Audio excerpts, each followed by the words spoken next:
Oh, here we go.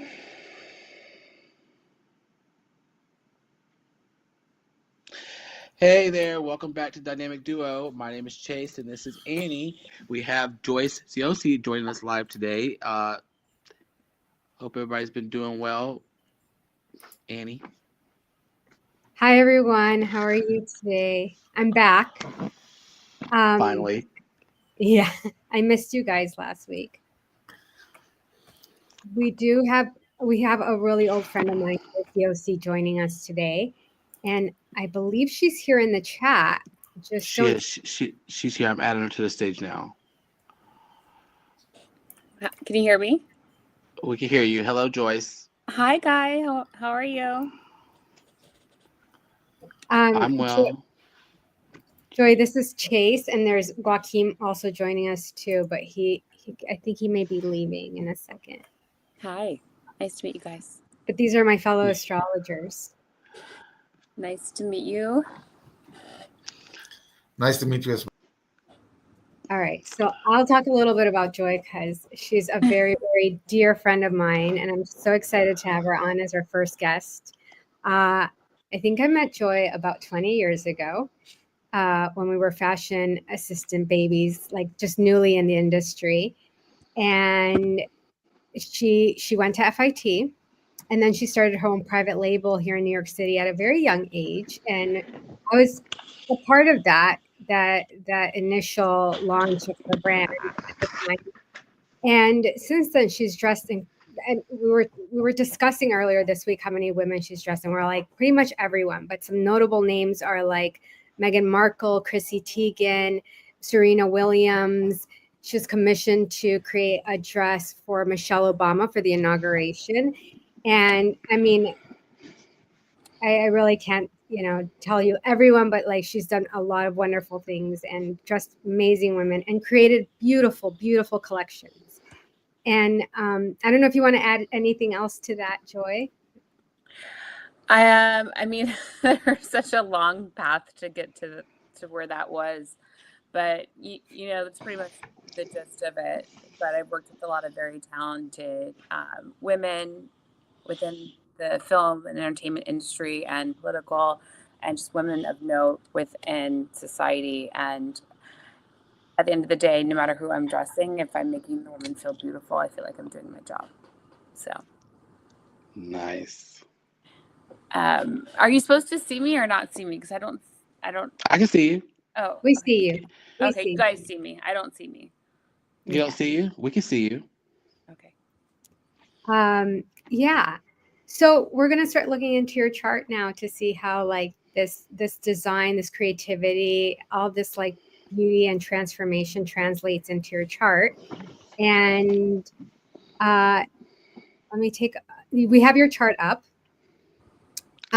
You are a Gemini sun, and with this incredible Gemini stellium that I'll get to. But on the rising, what you put forward is the Aquarius rising. And your moon is in Virgo, which, as we had discussed earlier, I find that there's a lot of fashion people who are Virgos or have a lot of Virgo placements, because Virgo is the sign of like being very detail oriented and meticulous and a perfectionist. And I feel like that's one thing about you, Joy, that I know is that you can go to you can get so detailed and so creative. And I think that's all that Gemini in you, but you combine the two and it's like an explosion of creativity with perfection and these very intricate details. I'm wearing something of hers right now that I just incredibly love. And I said, this is so clever. It's a polka dot top, but she put pearls on it. Are those pearls? Yeah, there's pearls. Oh, I love that. I love pearls. I was looking at her Instagram and I saw I saw one of those outfits, something similar. I was like, oh, this is sexy. Yeah. Well, and that's Joy's thing. It's very like sensual, and she makes women feel really beautiful. And just I think that's one of your arts, Joy, is that you make everyone feel so good in whatever they put on that's yours. I've heard women say, I've never felt so beautiful. Thank you. That has been my goal. Like being that person to change a feeling for someone. Like clothes are pretty special, and if someone doesn't have that ability to like kind of wear like an armor or something like to give them that strength, to do like to go to an event. Like some of us are very social people and some of us aren't, and sometimes we need like that extra boost of confidence or strength of something, and sometimes apparel can do that for an individual. And if I get to make a woman feel that way, to feel special, to feel beautiful, to have that extra little kick of confidence or a feeling to give them that strength, I feel like I've done my job. Hello? I looked to your midheaven, which is in Scorpio. Were you talking? Can you hear me? I can hear you. Oh, yeah. No, I didn't hear you guys. Okay, that's just being really weird. Like No. you guys disappear and it's gone and. Oh, okay. We're here. We're here. I think it's just the StreamYard and how it works. So I think one of the things you talked about right now is like women's strength. And I see that Scorpio midheaven. And at the midheaven, if I look at your chart, it's ruled by Pluto and by Mars being the traditional ruler. And Mars is in Scorpio as well. So it's the Scorpio sign is all about that. It's about strength and power and empowerment, really, and transformation. So I think this is something that's very much to your designs and how you are making other people feel. Your Aquarius rising, on the other hand, is like you're creating a vision for the collective. It's innovative, visionary, very original, and you're pushing a culture forward, which I think is just an important aspect of your work and why you're doing such incredible, beautiful things for women and how they feel. Which is very cool, by the way. I always tell Annie, if I'm having a bad day, if I get dressed up, I feel so much better. Like all the things I think about bad goes away. I'm feeling better now. That makes sense. Yeah, absolutely. It's a key component to the apparel industry itself. Even just having like the different classifications of the type of apparel, like having clothes that you want to wear that make you feel comfortable, clothes that you want to wear when you're dressing up, athleisure, like all those things. Like it's a multi-billion-dollar industry. That part.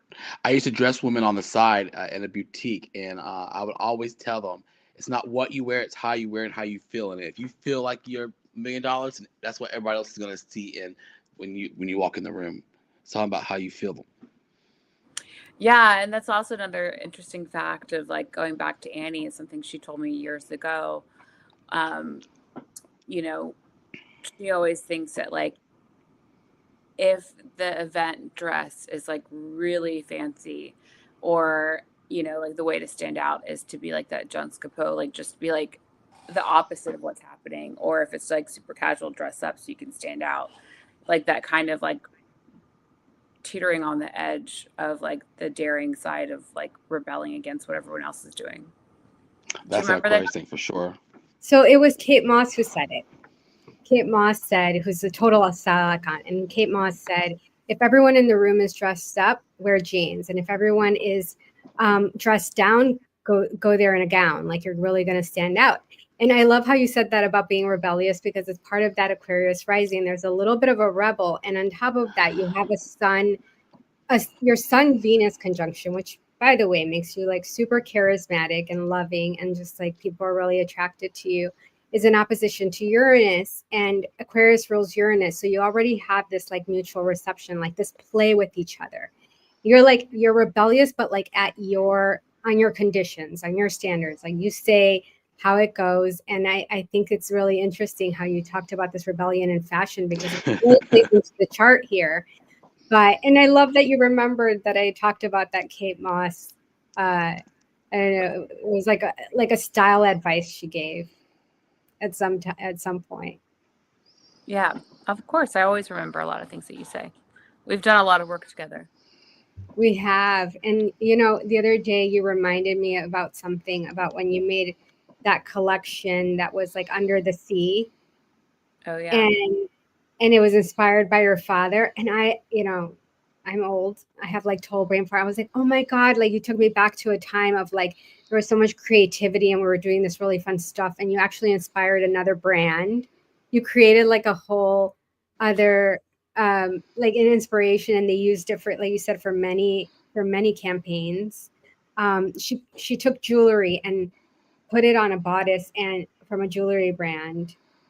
And Annie was doing a style pool. I don't know if you guys are so familiar with her background, but she's quite a celebrity as well. But she was doing a fitting in my at the time studio, and she had all this amazing, which I loved because she brought such an amazing creativity to the space with other pieces that she was working with, and she had this brand, their full like collection, and it was just like everything was out on the table. And as a creative, like you look at things differently, and you get inspired by things that are around you. And I just saw all these like major chunky like jewelry pieces, and I just saw it almost as like a material to create like an apparel garment with. So I just started taking all these jewelry pieces and I was like pinning them onto my dress form, like creating kind of like a jeweled bodice dress. And I'm like, wouldn't this be sick?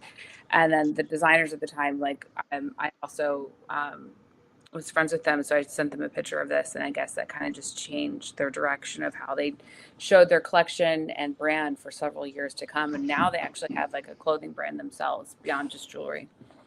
But creativity, that's nice. Inspires creativity. It's how you collaborate, and I think that's something really beautiful to mention about like artists collaborating and inspiring each other and supporting each other. People talk about the fashion industry like being this like cutthroat competitive place, but actually, I mean, that of course that exists, but I think you meet some really wonderful people, and like there's amazing collaborations that take place. I think that like growing up in the fashion industry, there is definitely a lot of people that are trying to find purpose and purchase within the industry, and that creates this sort of like cutthroat mentality and or just people out there that are just kind of rude. It's just not like the most welcoming industry itself. Like I was very fortunate with a lot of people that I've worked with. I've definitely met some not good characters, but in all, I think it's been, you find your people within any industry that you are in. And I found a lot of really wonderful people, but I think that I've now just put my toes into the literary world a bit, and wow, that side of the industry is very nice compared to fashion. They're not as bitchy, and it's like it's really interesting because I've just been in fashion for so long and still staying in fashion, but it's definitely changed. The industry has changed itself, the buyers, the editorial side, everything's definitely changed a lot because of social media. So people themselves in the industry, like the old veterans, are very different now within fashion, almost realizing they're just kind of irrelevant as well. So that's definitely given them like an interesting position within their industry as well, like to figure out how to treat others and treat other brands. But I don't know where I'm going now. Well, question. So when you do come across someone that's being rude or disrespectful, how do you handle something like that? Do you just, say what comes off the top of your mind, or do you do it in a respectful way where you don't I don't think necessarily ever in my profession have I had anyone directly been inappropriate in front of me in that sense, to be catty or bitchy in that way. I think more so it's just like the avoidance of it, just within the industry. It's like you're trying to get stuff done, or like you're want an appointment with the store, or like you want this person to attend your show or this kind of press. Like it's just, you just get avoided. There's no like, thank you, we're not interested, or like, kind of like a normal response. It gets like deleted and you just move on with your day. so you just keep on going, like if they don't right back in a certain amount of time, it's not happening. Yeah, absolutely. Jay, quit you messing really can with hear the back thing. from people. pretty quickly if it's going to happen. I wanted to touch on something Joy mentioned because it speaks to something in your chart. You said something about growing up in the fashion industry. Can you expand on that? Because you have your stellium in Placidus, which is a type of house system in astrology, originally places your planets, as you can see from the chart we have above, in the fourth house, the house of the home, the foundation. And I accidentally this summer, I don't know if I've mentioned this before, I accidentally read your chart over the summer and through the fifth house. But when we changed it to the equal house system, we moved that your sun and Venus moves into the fifth house. So that's where there's more expression. And I think that's when you started to it may have been after your Saturn return, which is at the age of 28, 29, around 30, where you maybe were more empowered in your business. You really started being outwardly more public and expressive. Can you talk a little bit about that? Like what you mentioned about growing up in the fashion industry? Yeah, I feel like I'm still growing up.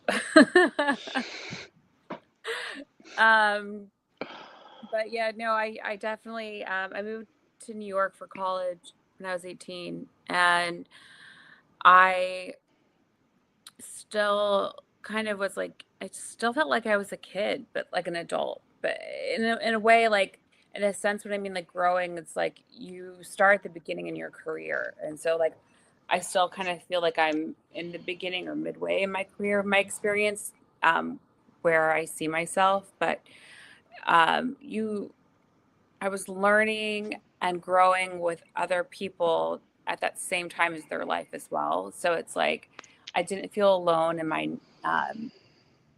my inexperience, but I did.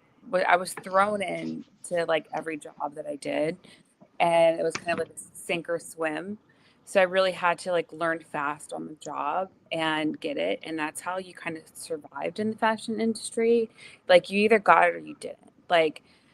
And so like my first internship was at Gucci Group, and that was when Tom Ford and Domenico Del Sole were running the house. And I grew up in Florida, and I was wearing like a colorful outfit with like colorful earrings, and everyone around me was like wearing black, and it was very sleek and chic, and like I was just so young, I didn't understand it. But as soon as I saw what was around me, I adapted. Like after my first day, like I sat down with the manager, and I was like, before he could say anything, I was like, I know what you're going to say, and I'm going to be here tomorrow, and I'm going to be wearing black. And he just like started laughing, and kind of like I understood the assignment. And I stayed at that company for 2.5 years, and I kind of jumped ship when the whole like Tom Ford team was leaving, and I went over to another like luxury fashion house. But I think that's just like that was a big first step for me of like learning how to adapt within the industry itself. I definitely didn't lose my identity. I think I figured out who I was within that moment.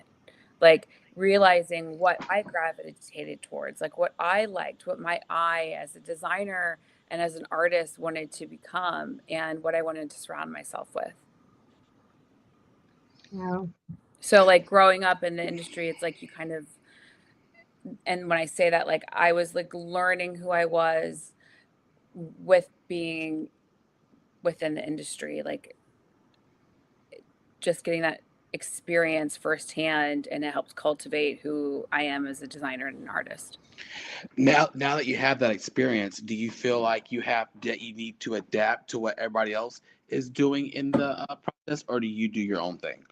The only adaptation that I feel like I need to do is within like technology and society itself that's growing, is like in the business sense of it. At the end of the day, like I am a businesswoman and an entrepreneur, and I have to make sure that I'm doing the right steps and growth that I need to as a business and what's happening. You have a lot of beautiful tools because of technology now at your fingertips, and being able to reach people all around the world. And because of that, you're able to have such great growth, and you have to be able to understand it and use it in your advantage of like how the industry is changing. So like, yes, like you have to adapt. with how times are changing. If you don't, I think that you'll sink. Got you. I think that's rather interesting the way you're describing this, Joy, because as I look at your chart, your traditional ruler is Saturn. You're an Aquarius rising. Saturn's the traditional ruler. And Saturn's known for like the disciplined, the authoritarian, the responsible, mature, the boss, right? And it's conjunct the boss, which she is. She's a mastermind. And it's conjunct Mars. So this makes Mars in Scorpio as well, which is your other like your midheaven ruler. And this is like where you combine this, and it's like you're one with your work. You're definitely like you're embodying everything you're practicing, everything that you just mentioned. It's like it's something I was talking about earlier about integrity, being honoring and saying who you are, but also being that person who you truly are. And this is you. This is in your chart right now that I can see. So she leads by example. She leads by example. Yeah, I love that. Yeah, she leads by example. That's what true leaders do. You say cheerleaders? That's what true leaders do. Oh, crew leaders. I'm like, well, I was a cheerleader. Oh no, I need to articulate better. That's what true leaders do. True leaders, they lead by example. Wait, and I think she said cruel leaders. No, he said true leaders. No, it's cheer. Well, I can be a cheerleader. All the same, cheerleaders, cruel leaders, and true leaders. I don't know. I'm sure there's something in common. Leader. I think there's another part that I want to get to about Joy that I see very much stand out in her chart. And she's got this incredible Gemini stellium. It includes her sun, her Venus, her North Node in Chiron, which we will get to that because I think this is a very fascinating part about her chart. But she also has Mercury at 29 degrees Taurus. So there's this combination of like from a curiosity and communication towards like also craftsmanship, right? Taurus is everything that's tangible, it's tactile, like you like fabrics, you like things that are like beautiful aesthetics. So it combines it all because it's all very like closely related in the chart. So you're essentially a storyteller. And I think you're doing storytelling with your clothing right now. But there is another part of you that I really love. And I like to nerd out with you on this. And I don't know if you would like to speak to your other love and the other thing that really also speaks to your soul, which is the fantasy sci-fi. Oh, yeah. So I've always been a big, ever since I was like a little girl, I was really in my own little world. That's kind of like what my family would say. They're just like, oh, she's in her own little world. I would take a headband and I'd break it in half and like I'd make up characters in my head. And it's kind of like always gravitated towards the fantasy, the sci-fi, the romance, anything that was like weird in that sense or fairy tale. I was like into it. My cousin would make me tell her stories so she could fall asleep. My sister and I would tell each other stories when we were little girls to go to sleep. So it's kind of always like groomed in a way to become a storyteller without my knowledge. And I've always had ideas for stories, but never kind of like took it to heart. And then I would always have like a notes file. And I had this like one idea for several years. And then earlier this year, I kind of really took it seriously and I started writing. I want to say pen to paper, but it was mainly like I was typing on my notes file in my phone. So now I'm actually writing a sci-fi fantasy romance novel. It's right now I have it as 4 books and it's kind of built out, and it's been challenging teaching myself how to become a writer, and I've really enjoyed the process. I find it extremely rewarding, and I'm really excited for the journey that it's going to take me on in my life. And, going back to astrology and looking at my chart, I'm like, so what does it tell me? Annie? I was looking at the chart and there was something super interesting as you're talking about that. And one of the things that I'm noticing in the chart that was like when Uranus crossed over Uranus was in Taurus, and you have your your Mercury at 29 degrees Taurus, and it's teetering between Gemini and Taurus at the moment. And I feel like this is when this started for you. But as I look at your chart, I see that your North Node and your Chiron are tightly conjunct or closely conjunct with your Mercury. So this was always part of your destiny. Like it feels like you were always moving towards the communication on paper and in another way that wasn't just fashion. I think you'll always be a fashion designer. You've created an empire. You will be an empire. I mean, you have a Neptune Jupiter conjunction in Capricorn in the 11th house. So this is like a visionary, and you're meant to have a very like public standing, like, and be recognized for the work you do. But I also see like now with that Uranus transition that we're in, and it activated this part of your chart where like going forward, I think that you will be moving more into that storytelling role, writing the fantasy. I mean, this was just a given from your chart. I mean, and I get really excited about it because remember we were talking the other day and I was like, have you thought about teaching? Have you thought about, and you mentor many young people. I've seen many people come along the way that like you've mentored and made into like wonderful designers or stylists or people within the industry. But now I'm like, wow, this makes so much more sense. Like this is definitely somewhere where you're moving towards, and you will achieve some incredible success with it, I believe, just like you have with everything else. Well, the whole idea too is like once, you know, the book becomes like a bestseller, I'll get the opportunity to have it adapted into film or television. And then I'll be able to do the costume designs for that. So it's kind of like bringing it together, like really like creating the world on paper and then actually physically creating the apparel for that world in real life. When you're writing this, when you're writing your story, do you automatically see how you're going to dress each character as you're doing it? Does it come to you that quick? Yeah. Do you put this down, like, you know, it comes to your head, but you go ahead and put it down to the side, like how you're going to do it so you don't forget, or it stays in your head? Oh yeah. Every little detail is like planned out and within like the world building. Like, oh, that's so cool. Yeah. It's actually a lot of fun. It sounds like it. So she was teaching you. So you actually teach people what you do as well? Do you have your own little class, or they just No. come along? There is no formal education. I have a team of like interns. And so it's really important to me because the reason I moved to New York, went to the Fashion Institute of Technology is because you are learning the fundamentals at the same time within the industry.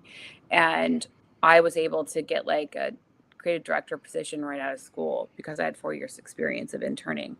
So I have interns that work for me year round, and it's really important for me to teach them, not for them just to like get coffee or something like that. Like I really want them to learn how to do everything. And especially like in a small business, like you're wearing so many different types of hats. And whether or not they see themselves having their own business and being entrepreneurs one day, I always ask them like, where do they see themselves? What do they want to do with their career? And like have that kind of be their focus of one, you know, what they're doing and helping me like in their internship. It's just important to be able to teach others when they're helping you at the same time. It's just an important side of the industry to have that kind of knowledge and then be able to give that experience to others. It's two birds with one stone, actually. And you Yeah. also give them a different perspective, seeing something that they may not have thought of as they're doing it. Yeah, I mean, I've had students tell me that they learned more and, you know, the 3 or 6 months that they're interning for me than they have like their entire career at school. So they're during their education process within design. I feel like within like designers themselves, like if they're learning marketing or something else like that, like, yes, of course, but like in design itself, like that real life experience is so fundamental for their learning. Getting to be in the factories that we have here in New York, like I've learned so much from the factories as well. Like when you're watching something happening and being done and shown to you, like you have that certain like connection in your brain where it's just like clicks. Yeah, hands down, I'm definitely a show me myself. I'm like a show me person. You got to show me how to do it instead of tell me. Yeah, it's both. but you're constantly like watching stuff happening, and it's like real life on the go. It's like it's fast paced, like it clicks.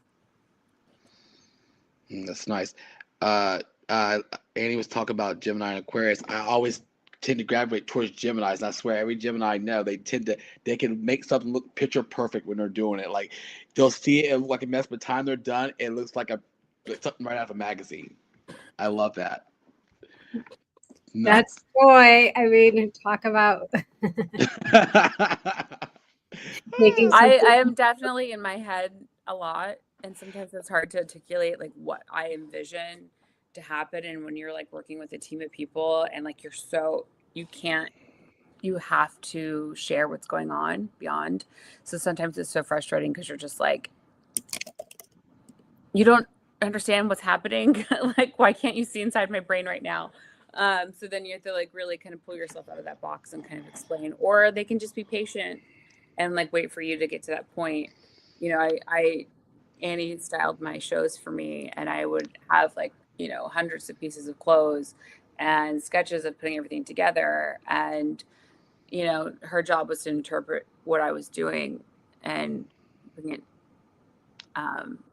visually to life for the show.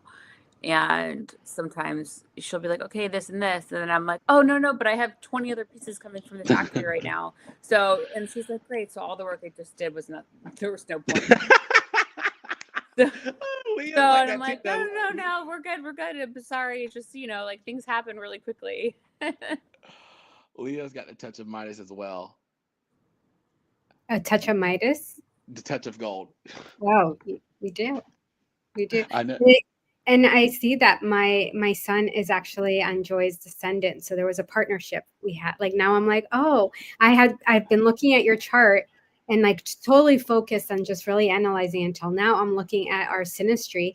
And another interesting thing, Chase, is that this Mars Saturn, it's like very structured, disciplined, boss, like driven woman, that aspect of her conjuncts our moon, our emotional part.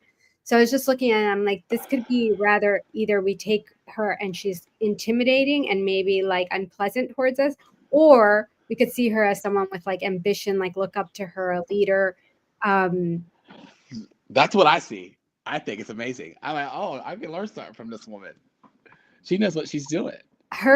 What impresses me the most about Joy is her intelligence. Like literally we've been having conversations lately and I'm like, I go to you because I know that you research everything. I know that you know a lot about it. Like she doesn't just speak out of thin air. And I know she's like, I'm in my mind a lot, but she's processed everything. And I think that comes also from like that Virgo moon with the trine to her Mercury. So it's there's an amplification there. There's a support there through her moon and Mercury. But then she's got all that Gemini in her, and it makes her just like really intelligent.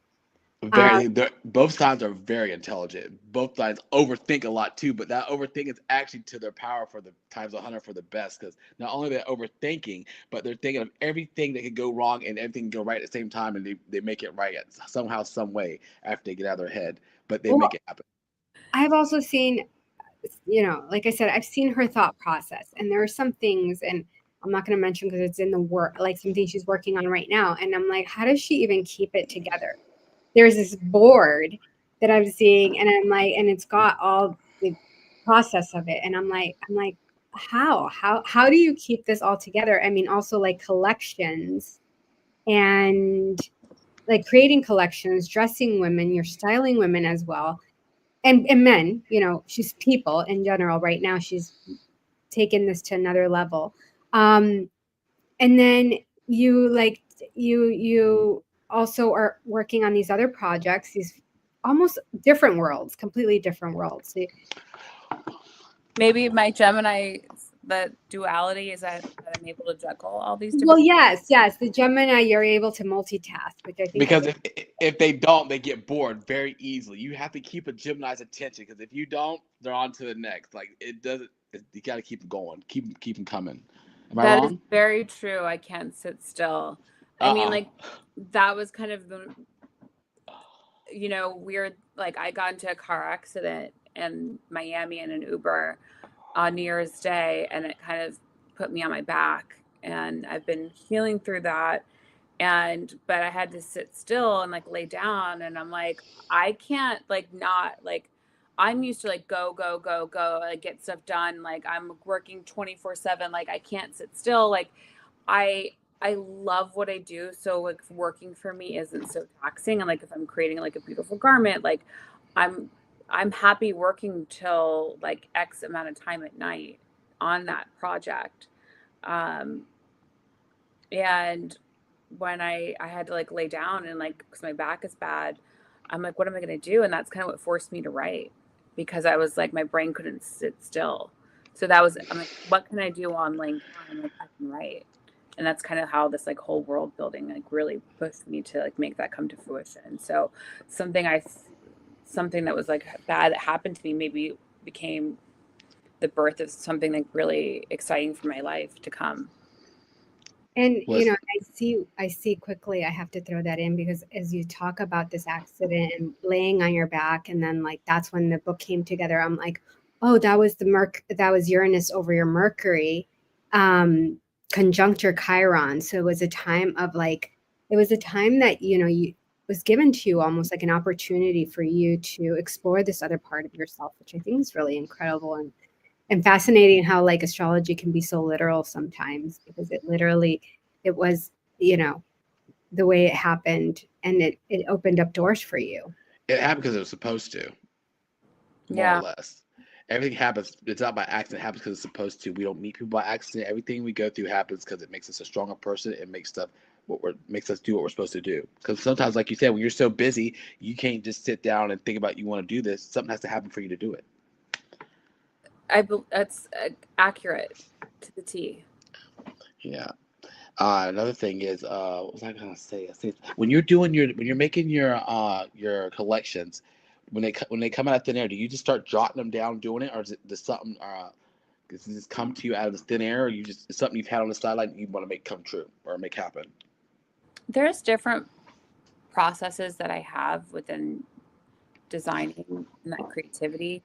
You know, there's those true moments that come together. Like there, I mean, I was trying to tell Annie, like, as a creative, like you have to be very responsible with what you surround yourself with, because you absorb everything and it comes out in what you do.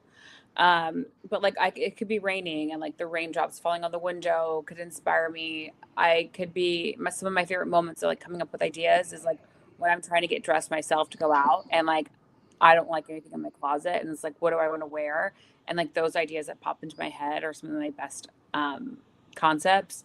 Then there's like moments where like I'm putting together a collection.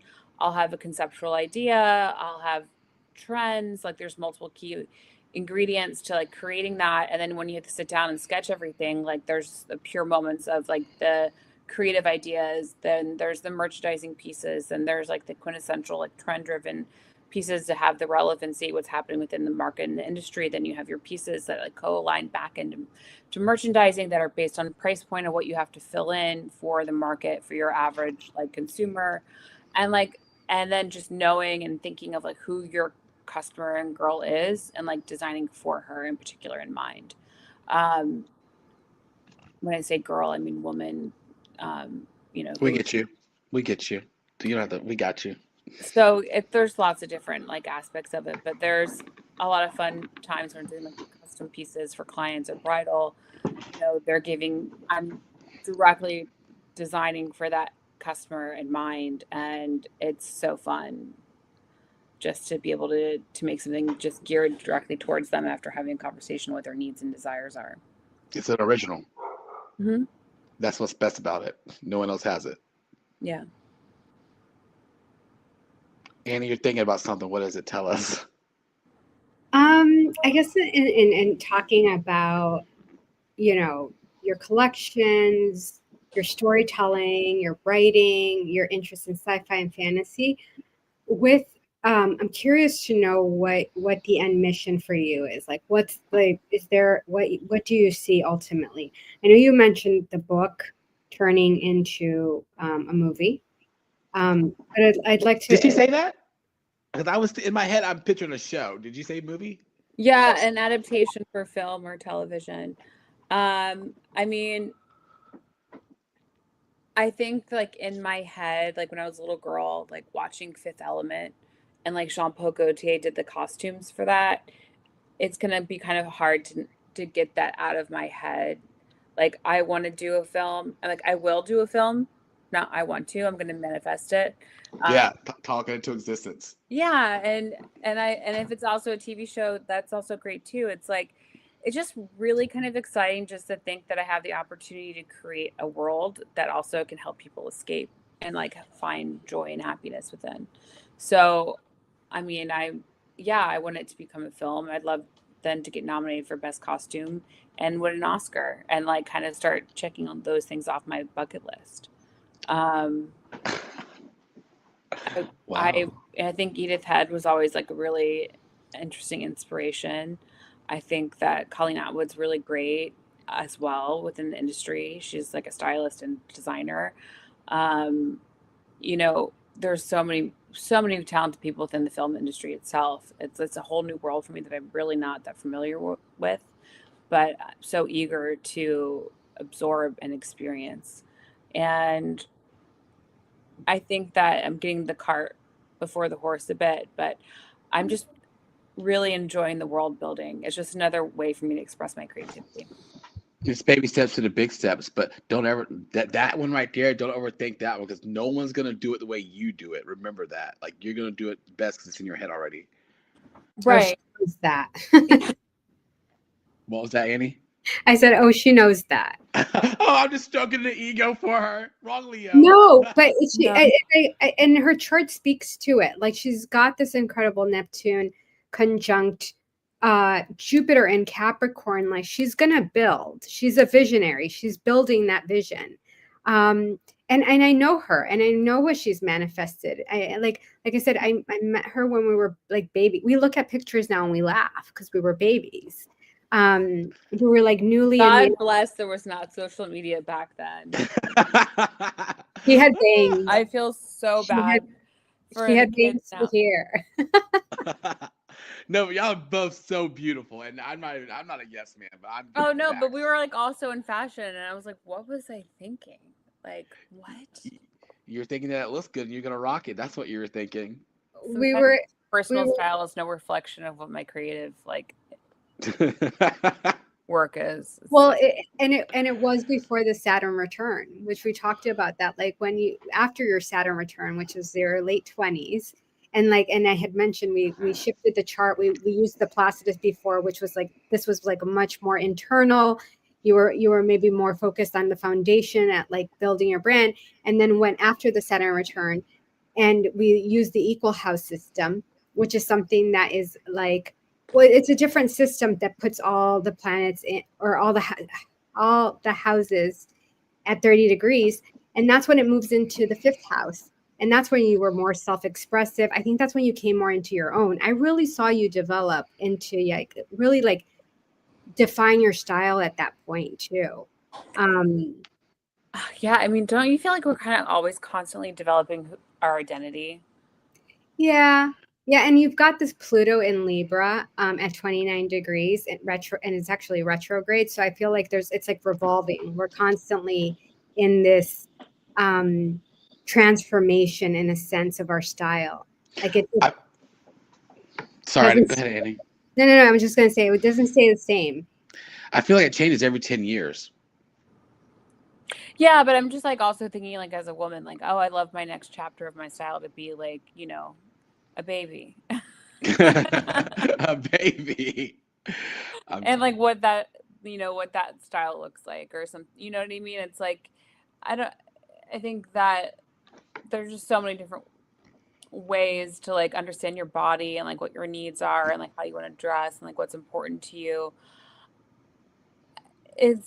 I think like the older I get, the more like simple my dress is on the day to day. And then the more extravagant it is for like the fun, like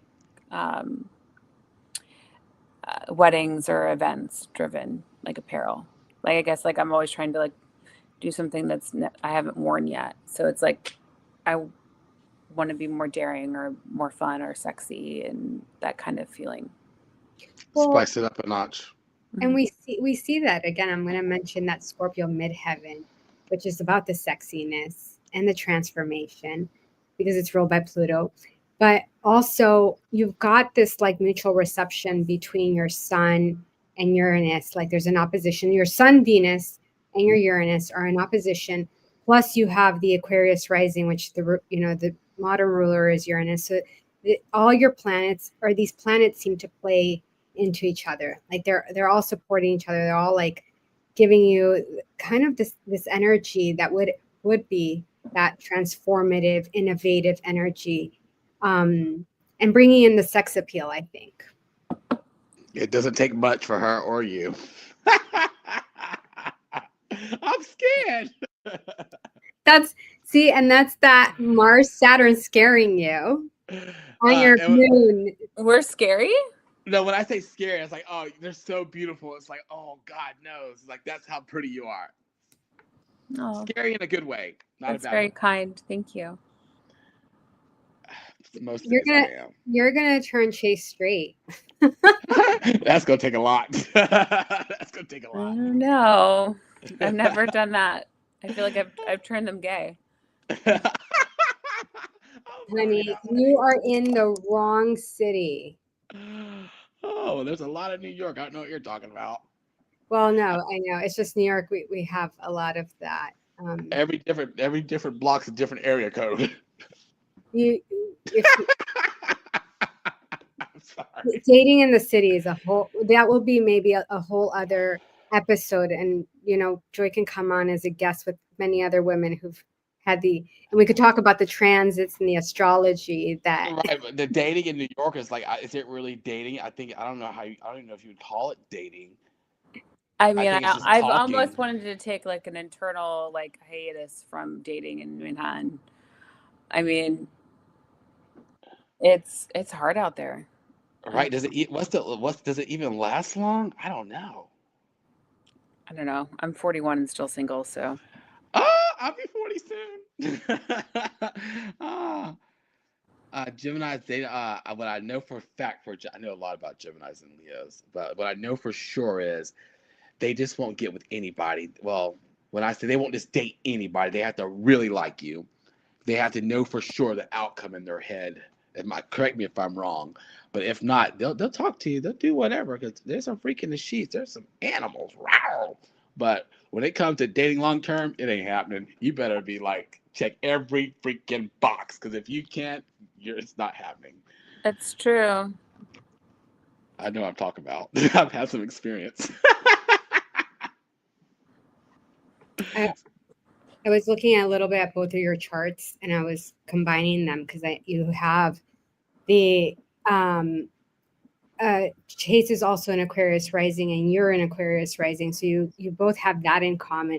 But interestingly enough, on the other spectrum, Joy's Gemini stellium falls into your 7th house, and your Chiron's even conjunct, and your North Node conjunct. So there's a lot you guys would actually come together with in a sense, and like maybe even your woes and like.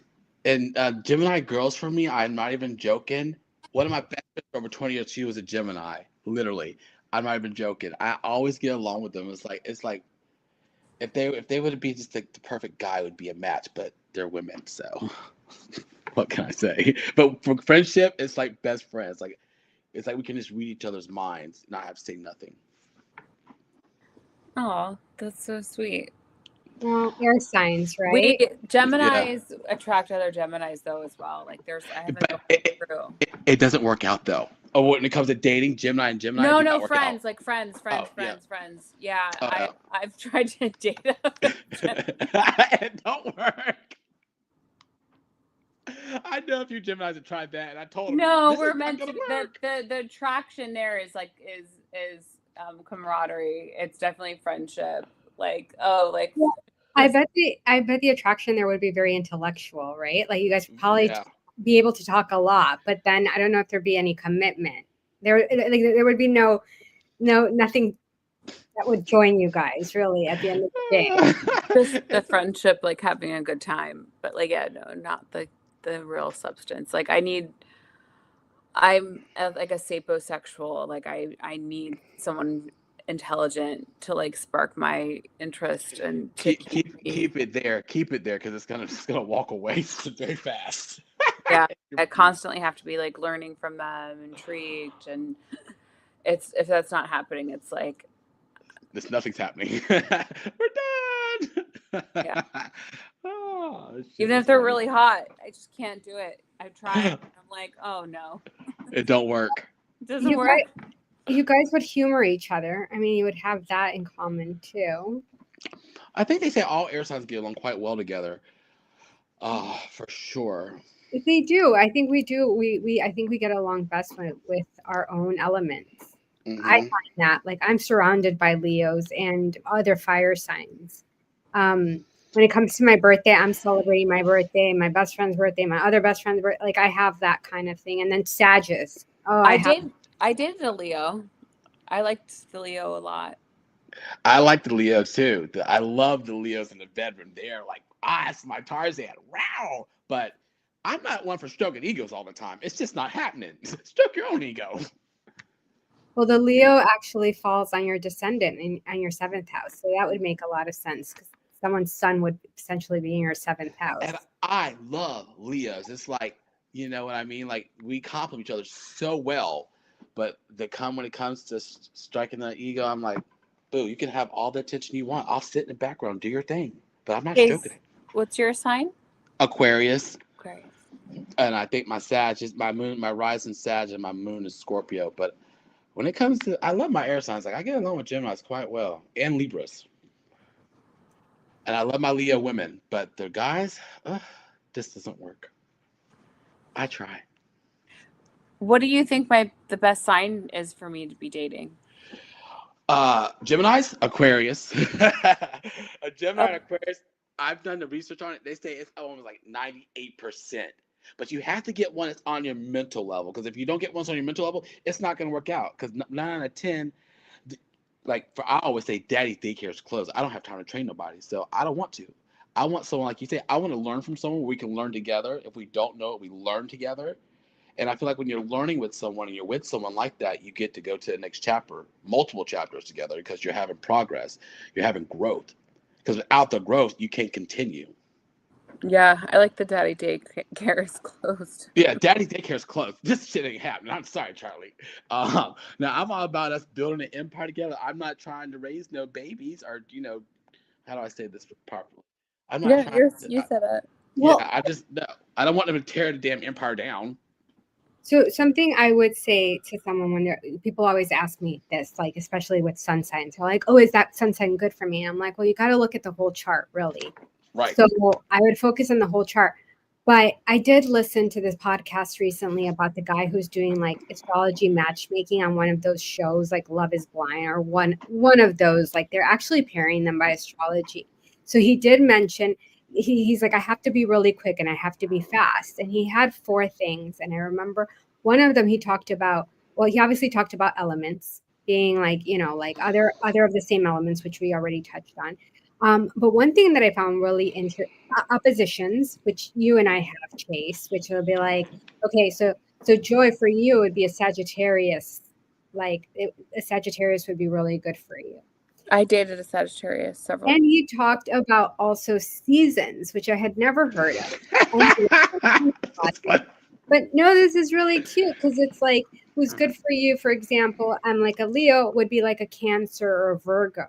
Because we have that in like some say that like our zodiac sign is an involvement, like you go moving one step forward and I wouldn't call anything a hierarchy, but there's like an involvement. So you may have things in common with the signs that are like next to you. So, think about like you, Joy, like Tauruses might be good. Cancers might be good too for you. When she says Sagittarius, it's because they're adventurous, and Gemini and Aquarius both like adventure. I fucked with some Sagittarius before, and they're fun. They're always an adventure. I love Tauruses. I've had a lot of really important people in my life that are Tauruses, and then both my parents were Cancers. Oh, mine was Taurus. Seems Um, to be Wait, interesting. 2 cancers? Both of your parents were cancers? mhm. You know what I see? I usually see a Cancer and a Scorpio together. Somehow, some way, it works like crazy. They stay together for a long time. Well, it's their water signs. I know a few people that dated Cancer and Cancer, but it didn't work out long. I've Well, never seen that. That's the my first. parents didn't stay married for a long time. There you have it. So you know what I do? And that's what I mean. You have to look at the entire chart because maybe they had the same sun sign, but there could have been a lot of these placements that just did not mesh well for them. I totally agree with that because I meet people and I'll know their sign before I remember their name. Because I'll say, "What's your sign?" Just so I can figure them out a little bit faster. Because I'm already a good people reader. But 9 out of 10, I'll remember a sign if I remember thing, and I'll put it in categories. So I meet other people and I'll ask them, well, "Who you dating?" And I'll ask them the sign, and usually it's always the same. Do you feel like people like being asked that, or then they get Oh, or question you and who you are and judge you yeah. pretty quickly? Some it's like I say it's a 50-50 because some don't, some do, and I'm like, they'll say I don't go by that. I say, well, I didn't say that you did. I was just curious. What's the big deal if you don't go by it? I'm always asking questions. I want to know. I don't care if they like it or not. Personally, that's on them, not me. I didn't sign that contract, but I want to know. And then I just because I do reading as it is, and I want to see if it matches up with what the reading is, and then I'll match them up with the people I know with that sign and see if it's accurate. If that makes sense. I like you're always thinking in your head. So is Aquarius. They say walk a mile in my shoes, stay a minute in my head and see if you last. As an astrologer, I have to say it is my party trick. So like when I meet people and I'm like, oh, what's your sign? And then I can tell them all these things. I can tell them like about certain transits. Like for example, Joy, you're a Gemini. And I'm like, oh, as a Gemini, you're going through a lot of change. You're going to start like growing. Like it's going to be really innovative time for you. So it's like I use it as my party trick. But we have a few minutes left and kind of want to just like wrap up a little bit here because I actually wanted to check in and see, Joy, what did you think? Like, did you resonate with a lot of what we talked about over your chart? Like, is there something that like stood out? Was there something that you felt like perhaps you're like, that wasn't very me, but and there's more to the chart. Like I'd be really interested to look at your draconic chart and like your karmic chart, your progressed chart, even because I'm like, I feel like I see a very dynamic time for you, especially as Uranus enters Gemini. And so with that strong Gemini stellium you have, it's going to start activating this creativity, this North Node, the Chiron, all those planets in this, like the next decade for you is going to be like such a dynamic time.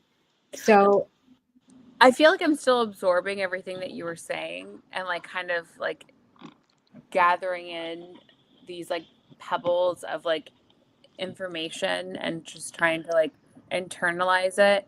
I'm still trying to understand like, the terminology for everything. But I mean, everything sounded so good, so it's exciting. So it's like, okay, great. She's still Like, processing. when I asked Joy to do this, she said something so funny. She's like, of course I would love to talk about myself for an hour. I love it. She's like, it's going to be all focused on me. I was like, that is such a Leo thing to say. I don't see any Leo in your chart, but that would be very Leo. I mean, it's exciting because it's like there's so many new things happening, and it's like you kind of want that security and like stability of like knowing like every step you're making is in like the right direction that you're supposed to be taking. And it sounds like I am. So it's like, It sounds like you are for sure. Your chart shows a lot of success, and it shows that you're building this empire and it's going to transform and you're going to continue being a storyteller. And I believe We're gonna be watching her fucking show. Mark my words.